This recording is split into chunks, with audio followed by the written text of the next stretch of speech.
Hi, in this video I wanted to just discuss a few things that I think are important for you to understand in order to conceptually work out how you're going to integrate the web into your marketing plan. So in order to do that, you need to think about your business, and most of us have set up businesses really because we've enjoyed what we're doing. I've got into web marketing really because I kind of enjoyed the intellectual process of doing that kind of thing, and I quite like the geekness of it, and it helped me increase my revenue stream. You may have come into your business because you're particularly good at a certain skill, and then you thought you'd try and increase your revenue on the back end of that, or you had an interest and you've just found a way to monetize that.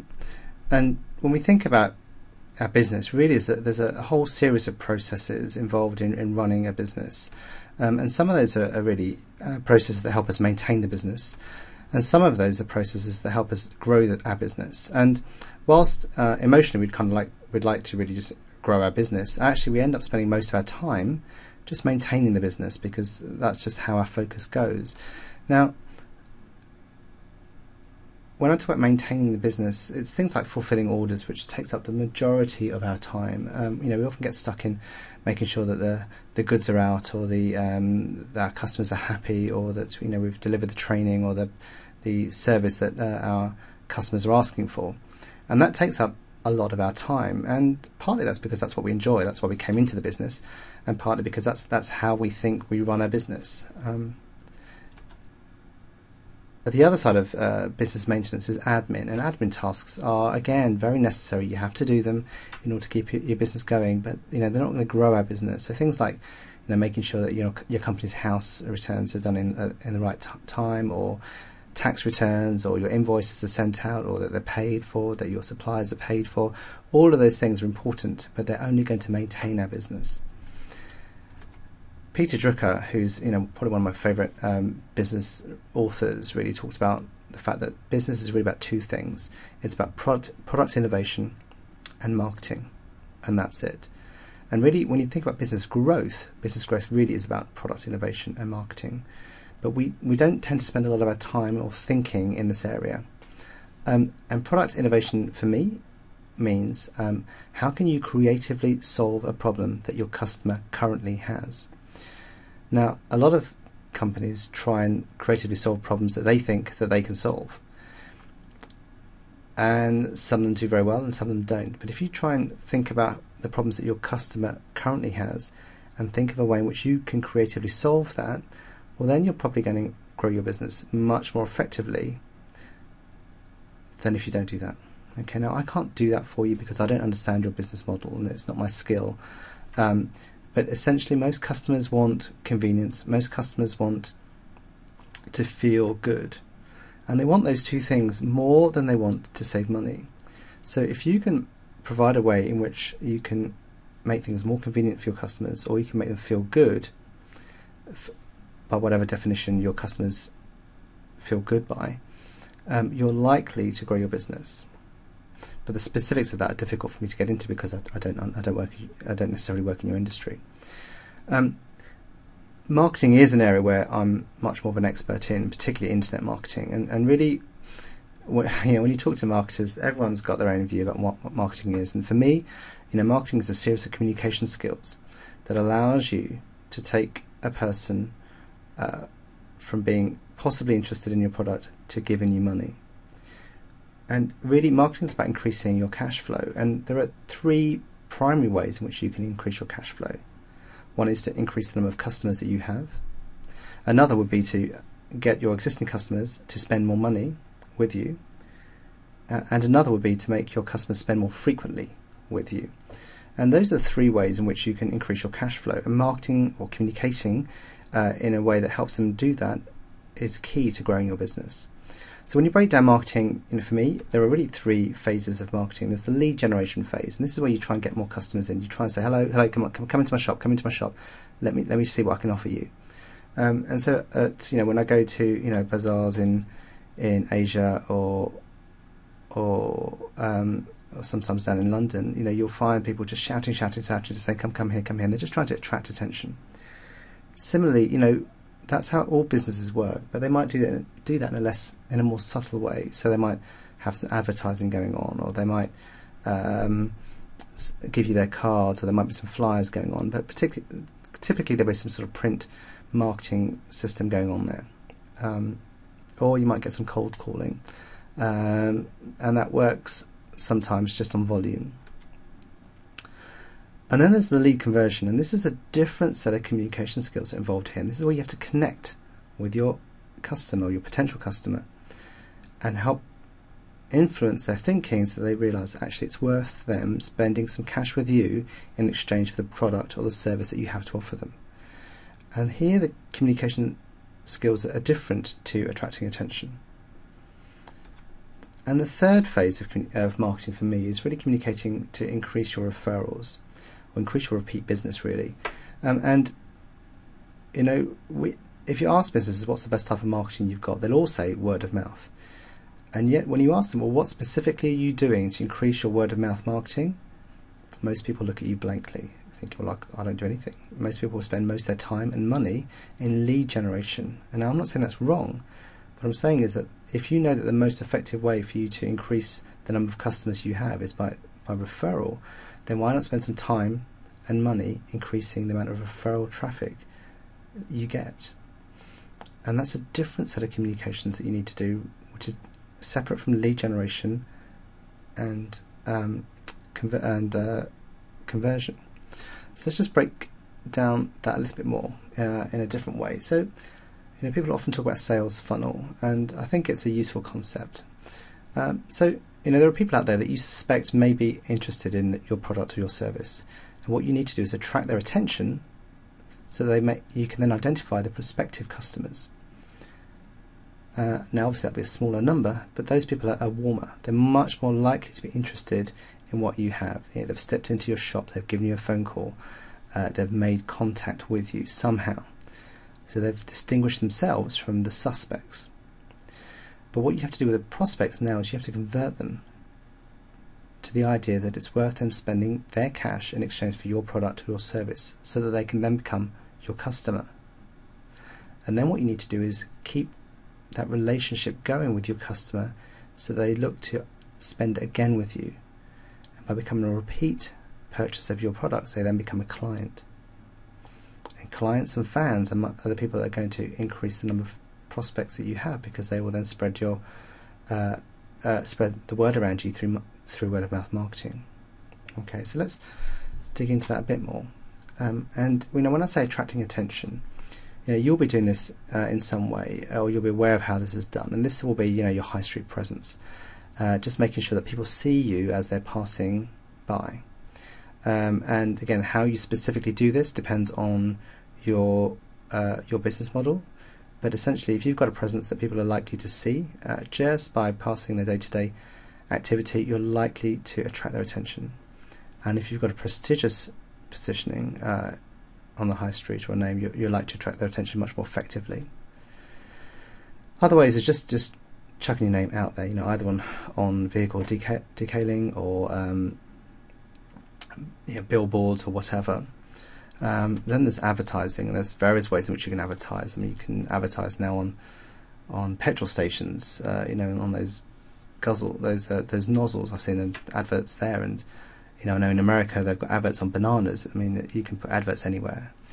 And but typically people will go for print marketing. So, you know, you might want to advertise in your local papers or in the Yellow Pages. Although Yellow Pages views have reduced substantially over the last 10 to 20 years. You know, my Yellow Pages now is very, very thin, and I'm sure yours is too. Other ways of print marketing would be just having your name out there. So you just have your business card, and you just hand your business card out as often as you want. And on there are some contact details, and you hope that people will remember you and ring you when they need you. I mean, obviously you've got mail drops and all sorts of things like that. But, you know, these all have their place, and you should investigate whether or not they're effective for you, and you should test them and understand what your return on investment is for them. But obviously my area of skill is really around web marketing, and on the web side of things there's three primary ways in which we attract the attention of prospects. One is through search engine optimization. So this is the ability of people like me to increase the positioning of your website in the search engine listings when someone types in a certain search phrase. So Google's business is really an advertising model. So they want to create a place where people are likely to come to, want to come to, and do come to, and they just advertise to that passing traffic. And because they've got millions of people coming to them, some of those people will click on the adverts and Google makes some money. So Google can only do that if it provides a good value for its search customers. So what it tries to do is it tries to scour the web and give people very quickly the elements of the web that Google thinks that this searcher wants. So if your customer comes in and types into Google back pain cures, Google will have searched the web and understood a bit about the searcher from where they are in the country, and will give them solutions to their search query that it thinks are important. Now, the way in which Google analyzes all of the web is a complete mystery, and actually it changes constantly. I mean, there have been 2 major changes this year, and there were a few last year, which makes search engine optimization very difficult because we always have to try and work out what Google wants and help our clients change their websites to match what Google wants at any particular time. And part of the way in which we do that is by changing the code that sits behind your website. So the on-page optimization, as we call it, is important to help Google understand what your website is about. And there's various elements to that, which we can talk about later. And the other element is the off-page optimization, and that's how the rest of the web connects with your website. And that's a much harder thing to do, but probably plays the major role in search engine optimization currently. Social signals are also becoming very important, so the amount of Facebook likes you get, or Google Plus ones you get, or Twitter mentions you get, is also making an impact on how well placed your web page is in regards to a search engine result.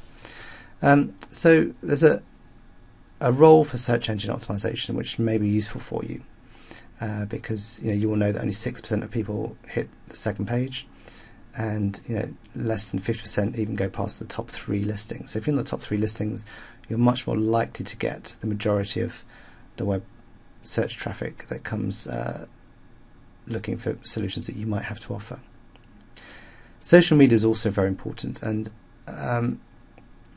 the social media sites like YouTube and Facebook and Twitter take a huge amount of web traffic. Now, most of them aren't in the buying mode, most of them in much more of a social chatty mode, but still it's traffic, and it may be worth attracting their attention because some of those people could be prospects.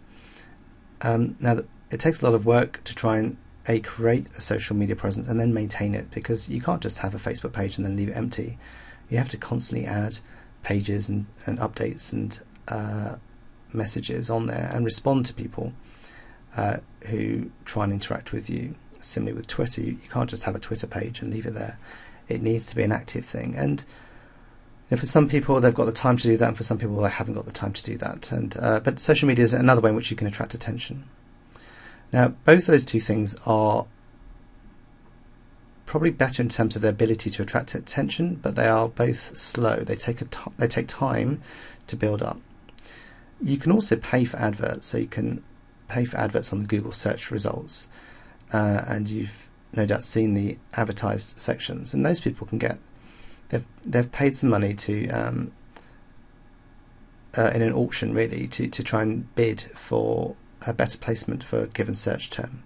So if you're an orthopedic surgeon and you wanted to attract the attention of people searching for knee replacements, you might just say, look, I'm going to advertise for it, and I'll pay whatever it takes to get to the top of the advertising listings. And it may cost, and every time someone clicks on your advert, you will pay Google for that person. So Google will charge you whatever the going rate is, and it may be £3 or £4 or £5 for a click for them. And so if someone clicks on your advert, they then come into your sales funnel, but it's cost you £5 for that click. So that's quite expensive, and you have to be very good at lead conversion online in order to make that work, and have a high ticket product at the end. Otherwise the numbers just don't stack. But it is very quick. I mean, you can get your adverts out today if you want to, and you're willing to pay well enough. So those are the ways in which we can attract the attention of your customers using the web. We've then got to convert those prospects to becoming customers, and that involves trying to connect with them. And typically what will happen is, your prospects will ring you up, and they will ring, I suspect, your secretary or PA, and your PA may or may not be trained in how to deal with those people, but your secretary has a vital role in helping bring people through the sales funnel. Remember, this is what's going to grow your business. So if you've got a person on the phone who's got 7 other tasks to do, and they've not had lunch, and they've been hassled about various other deadlines, it's likely that they won't be performing as well as they could do when they're trying to convert your prospects to customers. And that's going to have an impact on your sales funnel. The other thing is, do they have a script, or do they really understand what they're trying to say and do with regards to your whole business model? And sometimes people have given training to their PA or the front of house staff, and sometimes people haven't. But it's worth bearing that in mind. The other thing we need to think about really is what I call our bedside manner. So I believe I have an above average bedside manner when I'm dealing with my patients, and thereby it's easier for me to try and convert them to the idea that they need to take an antibiotic, or they need to undergo certain investigations, or they need to go home. Similarly, the way you as the business owner interact with your prospects will determine how likely they are to become your customer. So again, you need to think about all of those elements in terms of how well you can connect with them, speak at their level, and also how well you understand your customers from their point of view and not from your point of view. And that's a big thing for people. It shouldn't be, but it really is, because the way people choose the person that they want to go with is very nebulous. It's often a feeling. It's often that they just felt that that person understood them, and the way they do that is a result of a complex interaction of things, and it's important that you bear those things in mind when you're trying to interact with your prospective customers. But don't forget, all the time, we're not here just to chat to people. We're here to try and drive them through the sales funnel, and you have to get them to the point where you ask for the sale. And so many people struggle with this, where they just don't want to ask for the sale because they're just too embarrassed, or it's too awkward, and because of that, people don't effectively get sucked through your sales funnel. So just remember that at the end of the day, you've got to direct their response to signing up. So online, how do we do that? Well, obviously we have the web, and reputation is now becoming huge online, and many marketers haven't really cottoned onto this, but Google's made some big changes recently. It's bought a variety of companies, but a lot of them are to do with reviews, and it's bought Zagat recently. And Zagat is a company that was involved in restaurant reviews, really, and it's now integrating Zagat's technology into all of its local search results. So if someone was to search on your company, it's likely that they will see your reputation laid bare in front of them. And so the way your reputation is portrayed on the web is hugely important, and that makes most business owners quite vulnerable, because anyone can post anything about you, and to some extent they're hidden. It could be anybody, and they're not accountable for what they say. What they say is out there and published online for everyone to see forever, really, and it's very difficult to get those things taken off. So you need to be thinking about your reputation, because the way your reputation is portrayed online makes a huge difference to how well you can drag people through your sales funnel. When you think about your website, for me, most people have a website that's too cluttered, and you need to understand some of the elements of visual hierarchy. So with visual hierarchy, the way our eyes work, particularly in the Western world, is that we tend to move from left to right and from up down. And so you need to make sure that your dominant visual elements are aligned, with the visual hierarchy that most of us have. Now, if all of your visual elements are the same, that's how people will look at your site. But all visual elements aren't the same. You might have bold printed text, and obviously that will become the dominant visual element if you've just got a field of text. If you've got an image, that's likely to become the dominant visual element. And if you've got an image of a face, that's likely to become the dominant visual element. So there's a visual hierarchy, and you would be well advised to ensure that your visual hierarchy of your website is aligned with how most people want to read a web page, i.e. from left to right and from up to down. If you make people look at the central part of your page and then look up and then look to the right and then look to the left, it upsets their cognition and makes them feel uncomfortable in a way that they can't articulate.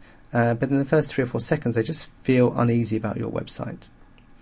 Now, most web designers look to try and create a fancy pants website, and most web designers are looking for a visual effect because they want to please their clients, and their clients want to feel like they've got a visually pleasing website.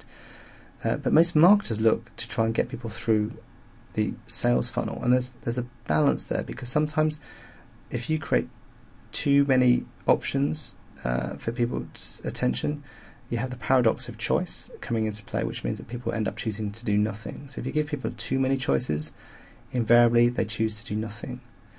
And so most marketers will look to keep the messaging very simple and very plain, so you direct their response along the path that you want to take them. And there are time-tested protocols for conducting a sales pitch, if you like, and similarly there's ways in which you can adapt that to a website where you take them through a certain communication process to try and get them to the point where they make an action, which is what you want them to do. And typically the action that you want someone come to your website to do is to get on the phone or to drop you an email. And so every page has to be designed to direct their response to the action that you want to call them to. But you must remember the purpose of your website is typically to call them to some kind of action. It's not just to be out there. Another element, and again I could talk about this all day, but another element that is important for you to understand is that it typically takes 5 to 7 touches online for someone to feel comfortable enough to buy from you. So whereas in a shop you might go in and think, okay, I'm going to buy that can of Coca-Cola, you only have to go once online, and you trust the vendor to give you the Coca-Cola if you give them money. And so you can just go in there once and go. And it doesn't really matter that you don't know them, because you can see them, it just works. Online, it's a little bit more different, because you're dealing with someone that you can't see, you don't even know if they exist, and they want you to give them money without you really knowing if they're going to deliver on the promises that they're talking about on the website.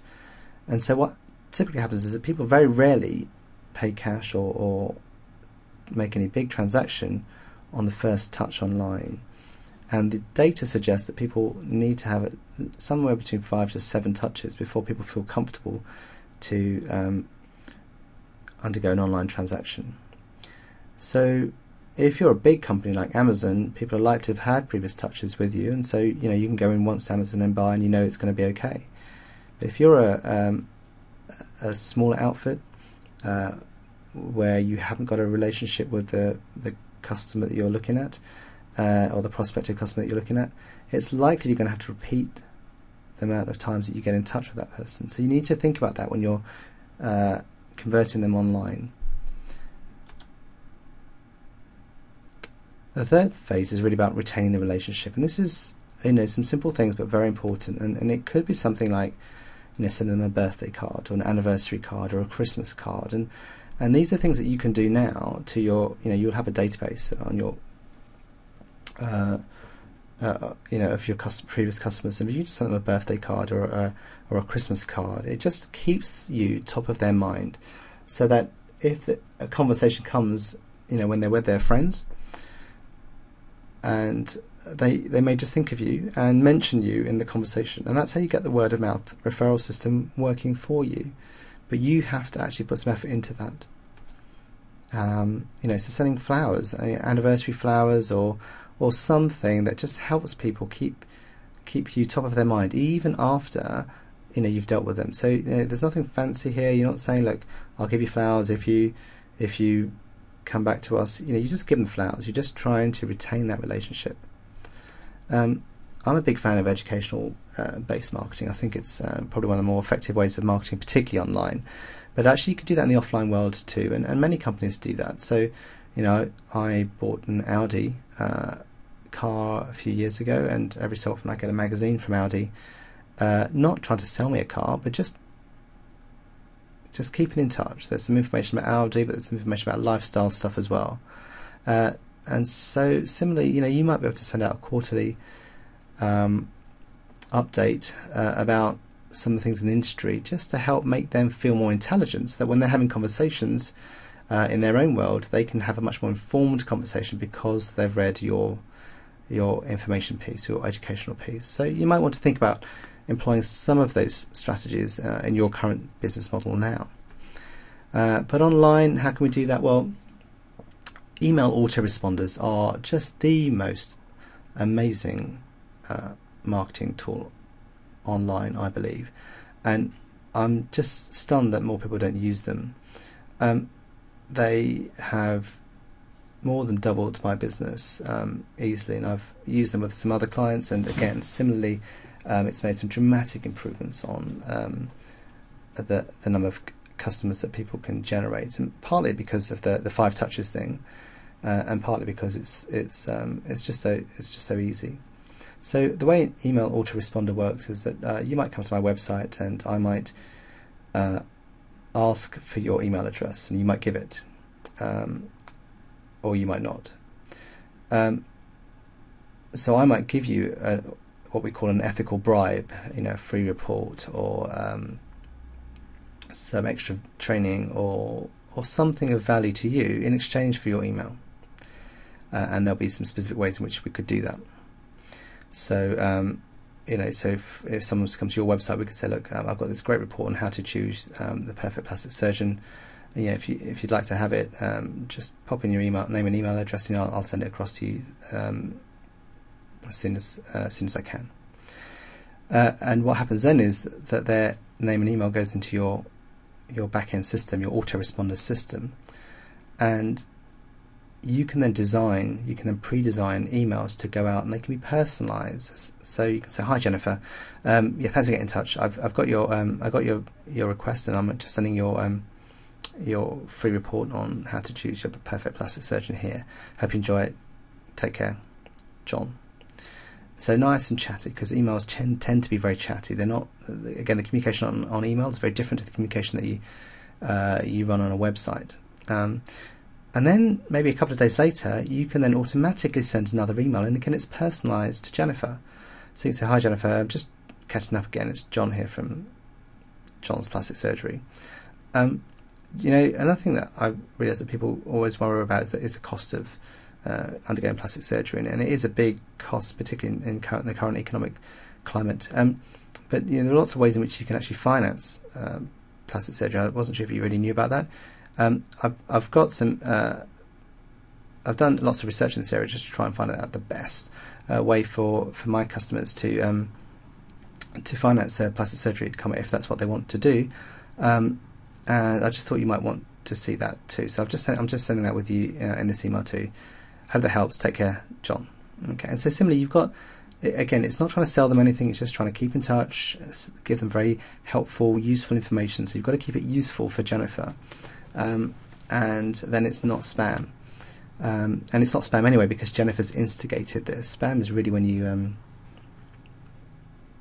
you send out mass emails of limited value, which hasn't been instigated by the recipient. Here, Jennifer's actually actually given you her name and email to you, and so that's okay. And some of the better autoresponders actually ensure that they can double opt-in, so that you've made sure that you've got permission from them, and it makes it very easy for them to opt out. So similarly, you can have a series of emails trying to I guess pull them in your lead conversion strategy, really trying to get them to convert into a customer. But then later on, once you've know that Jennifer's actually become a customer, you can then move her into a different database. And again, there's ways for doing this relatively simply and almost hands-free once you've set it up, so that 3 months later she gets a thank you. At Christmas she gets another set of emails. On every 4 months, you have an update email that you send out, you broadcast to people, and it's just an easy way for keeping in touch with people that have already interacted with you. And because you've already got a relationship with them, it doesn't take a lot of effort to retain that relationship. And if you make sure that the communication there is really to try and make Jennifer seem cleverer, or Jennifer feel better about the decisions that she's made, it then keeps you top of mind in Jennifer's head, so that if, let's say, you're a plastic surgeon, and if the conversation is going on to beauty or plastic surgery or whatever, and she's with her friends, she might say, I've got this great plastic surgeon called John, and you should really get in touch with him because he did a great job with me, and blah blah blah blah blah. And so before you know it, you've got word of mouth marketing going on, but you've helped drive that. And the autoresponder is really powerful because it's automated, so it's incredibly time efficient. You can actually conduct referral systems where you can have a system whereby you actively ask people to refer other people to you, and you might then say, look, if you refer people to me, I'll give you 10% back. And this typically works with influencers. So it depends on your business model, but there may be influencers that are willing to enter into this. And again, the way that works depends on your business model, but you can do a lot of that online. So we have a thing called affiliate marketing online, where you can give everyone their own web page effectively, or code, and it just automatically counts how many people have come from an influencer. So let's say Jennifer had a big bunch of friends. You could give her a special link and say, look, Jennifer, if you ever, if your friends ever want to come and see a plastic surgeon, and you feel happy to send them to me, use this link, and if you do that, I'll know that it's you. And if they make a trade, I'll give you some sort of gift back. And you can make that gift either Marks and Spencer's vouchers, or you can make it cash or chocolates or whatever you want it to be. You can have a system for doing that online, where it just gets tracked. Similarly, coupons are another thing that you can just give out, and you can give them out again through social media, so people can grab a coupon from you, or they can get it from your website. It really doesn't matter. And you can give people these coupons, and again, that's much more likely to work into that kind of retaining the relationship side of things. So some of these things they kind of overlap with lead conversion and retaining the relationship, but essentially coupons are quite useful there, and particularly with the referrals. Sorry, with reputation management. So when we want people to put a review of you online, you may want to give them a coupon in exchange for doing that. And the way you're going to be portrayed online is going to become very important for your business. People have huge power now over how you're portrayed online, and they do that through the way they review their experience of you through various channels, really, either through Google Plus or Yelp or whatever. So what we tend to do now is with our clients is create a reporting system or review system on our client's website, and that way we have control over the review. And if the review is great, then we'll publish that. And if the review, and we'll promote it as hard as we can. If the review isn't great, then we won't publish that, but we'll let our clients know, and our clients can then go and deal with the upset customer and hopefully turn them around.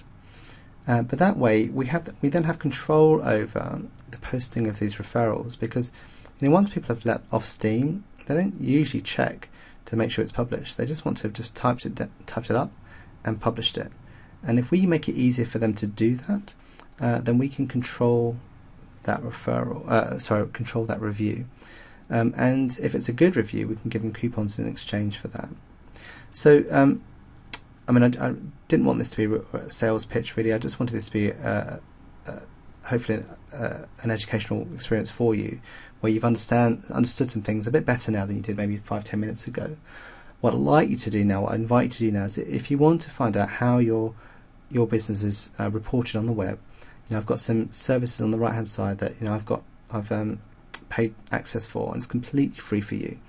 And all you need to do is put your telephone number in there. And the reason why you have to put your telephone number in there is because Google tracks everything on the basis of your business telephone. So if you put your business telephone in there, you'll find out what Google thinks your website's about, and how well you're ranked on Google for those terms. And you can also find out what people are saying about you right now. So you may know that already, but if you don't know what people are saying about you online right now, just pop your business telephone into the box on the right, press the button, and your report will be generated for you. So I hope this has been helpful. Look forward to hearing from you soon.